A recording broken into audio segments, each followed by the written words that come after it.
दोस्तों, कुछ दिन पहले राजस्थान और मध्य प्रदेश में एक घटना हुई थी जहां पे कुछ बच्चों की मृत्यु हो गई थी। तो आइए जानते हैं कि इसके पीछे कारण क्या था। आजकल के डॉक्टर पता नहीं उनको क्या हो गया है। हालांकि वो बड़े बड़े सरकारी डॉक्टर है, तो उन्होंने बच्चों को एक ऐसा कफ सिरप लिख दिए थे जिसको खाते ही बच्चों की मृत्यु हो गई थी। तो उस खांसी के सिरप में ऐसा क्या मिला हुआ था जिसके कारण ये घटना हुई थी। तो आजकल बहुत सारे डॉक्टर हैं जो बिना कुछ सोचे समझे, जैसे बच्चों की उम्र 5 साल के नीचे है, जैसे 1 साल 2 साल, या जिनकी उम्र 8 महीना 9 महीना 10 महीना है, इन सब बच्चों के लिए एक कफ सिरप वो लोग लिखते हैं जिसमें कि एक कंपोजिशन होता है डेक्स्ट्रोमिथर्पन।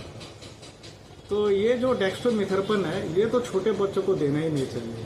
5 साल जिन बच्चों का उम्र 5 साल के नीचे है उनको तो ये सिरप देना ही नहीं चाहिए।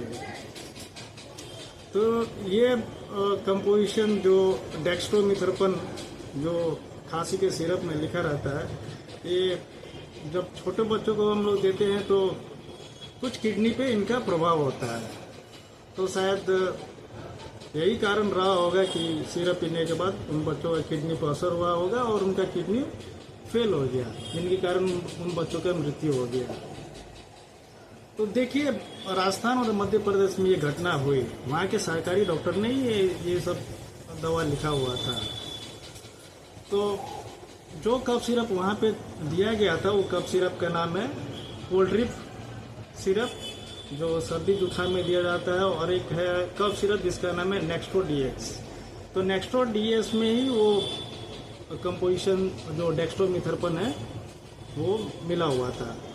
अगर छोटे बच्चों में अगर ऐसा सिम्टम दिखे, सर्दी खांसी जुकाम, तो कृपया करके अपने डॉक्टर को ही दिखवाएं। और अगर डॉक्टर दिखाना मुश्किल हो रहा है, आप लोग को ऐसे कहीं रिमोट एरिया में रह रहे हैं जहाँ डॉक्टर अवेलेबल नहीं है, तो आप सिंपल से कफ सिरप जैसे लिवोसर्बिटामोल कफ सिरप, ब्रांड नेम से आता है, लिवोलिन ब्रांड के नाम से आता है, ये बच्चों को आप दे सकते हैं। और अगर सर्दी है तो कृपया करके ये लिवोसेट्रिजिन सिरप ये सब नहीं दिया जाए तो अच्छा है। तो अगर उनको बच्चों को अगर सर्दी है, नाक ब्लॉक है, जाम हो गया है, तो उनके लिए एक ड्रॉप आता है, सलाइन नेजो क्लियर ड्रॉप, जिसमें सलाइन होता है, वो आप बच्चों के नाक में डाल सकते हैं सर्दी के लिए। अगर कुछ ज़्यादा ही प्रॉब्लम है तो अपने बच्चे के डॉक्टर को दिखाएं तो बेहतर रहेगा। धन्यवाद।